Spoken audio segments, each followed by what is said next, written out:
Welcome to Keplers. In this video, we will see how to send transactional emails in Python using SMTP credentials. Here's the GitHub Python project. Now we will be working with smtp-example folder. Just go through the README file and all the steps. Once done, in your code editor, go to .env file under smtp-example folder. This will be the code. Now, inside Keplers dashboard, go to SMTP credentials under integrations and add your first SMTP credential.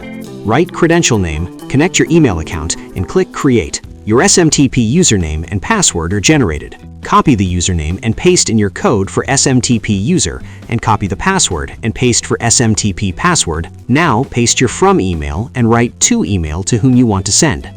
You can check main.py file. In the terminal, first go inside smtp-example folder, so write command cd smtp-example.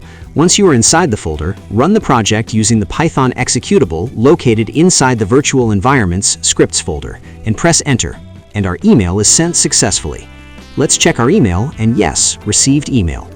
So, it's that simple. Get the code in this GitHub link under Keplers HQ. Sign up today.